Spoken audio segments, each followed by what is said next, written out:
So I'm going to show you how to remove the SD card from your Tapo C310 camera. Now at the bottom of your camera is going to be this little door, and you need a little screwdriver to unscrew the two screws there. So just go ahead and unscrew those two screws. It's going to be a little star screwdriver. Okay, this one right here.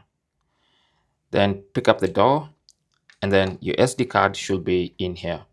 Now what you need to do is just use the tip of your fingernail to kind of just push in, or you can use your screwdriver to sort of just push it in. And when you push it in, it's gonna click and pop out. So just gonna push it like that in, and then once I release, now the SD card is popping out, as you can see. And all you have to do now is just use the tips of your finger to kind of just pull it out. There you go. So it's really that simple. That's how to remove the SD card from your Tapo C310 camera. Put the plate back and then screw the screws back on. Thanks for watching and good luck.